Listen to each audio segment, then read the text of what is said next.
because Rick Scott is not.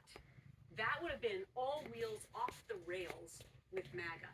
So now that responsibility is on Senator Thune to lead the troops into making good decisions up against recess appointments. Remember, Trump earlier this week said to all three candidates who wanted to be Senate Majority Leader, will you all agree to do recess appointments? And they all said yes. So will Senator Thune now backtrack on that with a Pete Hegseth up for defense, with a Matt Gaetz up for Attorney General? The other interesting thing is the House Ethics Committee, 2 days away from releasing the report on Matt Gaetz. Then he resigns tonight. So the big question in my mind tonight is, will that Ethics Committee give that report to the Senate before the confirmation? And the point about recess appointments is that if that's the way it proceeds, there is no confirmation here. And the possible embarrassment of these nominees who don't really know a lot about their subject won't have to be subject to question. Scott, I saw you on CNN earlier, moments after the Gaetz news broke. Even you seemed surprised. Do you think this is a smart choice? Well, smart, interesting question. I mean, I think based on what I've heard tonight, Gaetz starts out at a deficit in the Senate that would be probably difficult to overcome. Doesn't mean maybe a confirmation hearing couldn't change some minds, but it just strikes me that this is an uphill climb to get confirmed, which then puts you into this recess appointment idea, which I also think, candidly, is going to be difficult for him to do, meaning the president-elect.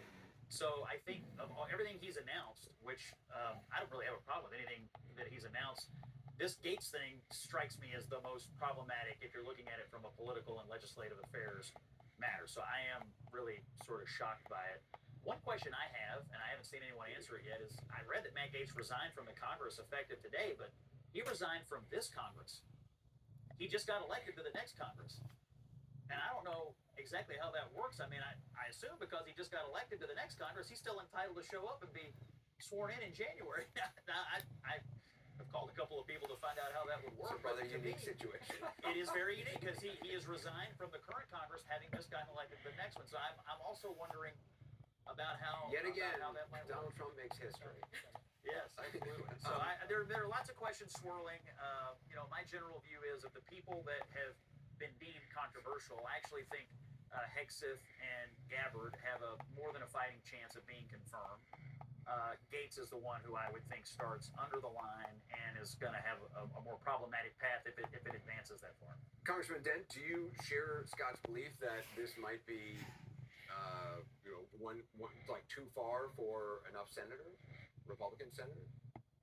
Oh goodness, yes. I mean, this is a gobsmackingly bad nomination. I mean, I'd be less surprised, in the words of Chevy Chase, if my face were stapled to the floor.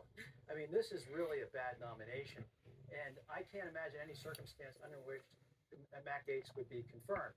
I suspect he will have Donald Trump will have to withdraw this nomination. And by the way, to answer Scott's question, if Gaetz resigned today and decided to be sworn in the new year, then the Ethics Committee could still release that report. They have the report. And by the way, I'm sure that's the reason why he resigned. They're probably about to drop sanctions on him. And these reports are pretty darn ugly. And because he resigned, they wouldn't release the report anyway? Well, the House loses jurisdiction over any member once that member is no longer serving. But I'm curious to see if the Ethics Committee might release it anyway. And I say that because this investigation was unusual in that the Ethics Committee several months ago announced what specifically they were investigating and not investigating about Matt Gaetz. They never talk about an ongoing investigation because he antagonized them. So I am just curious to see if they might release it anyway. I don't think it's ever been done before, but this is kind of unprecedented. Scott? Anderson, one thing about this appointment and some of the other appointments, Donald Trump feels he's feeling his oats. I mean, he's feeling powerful. He's feeling decisive. Sure.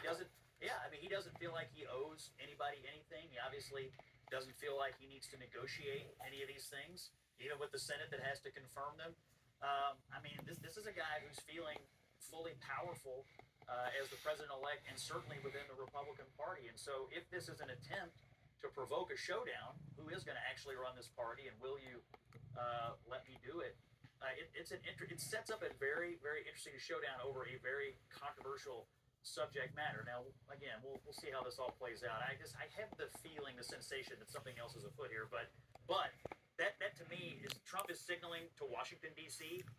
I'm not running again. I'm beholden to no one. I'm not beholden to the Congress. I'm not beholden to the Republican Party. And so I'm going to do what I want to do. And I'm not negotiating my hardcore positions with anybody. Yeah. I want to hear what you think is afoot, actually. But we're going to take a short break. We're going to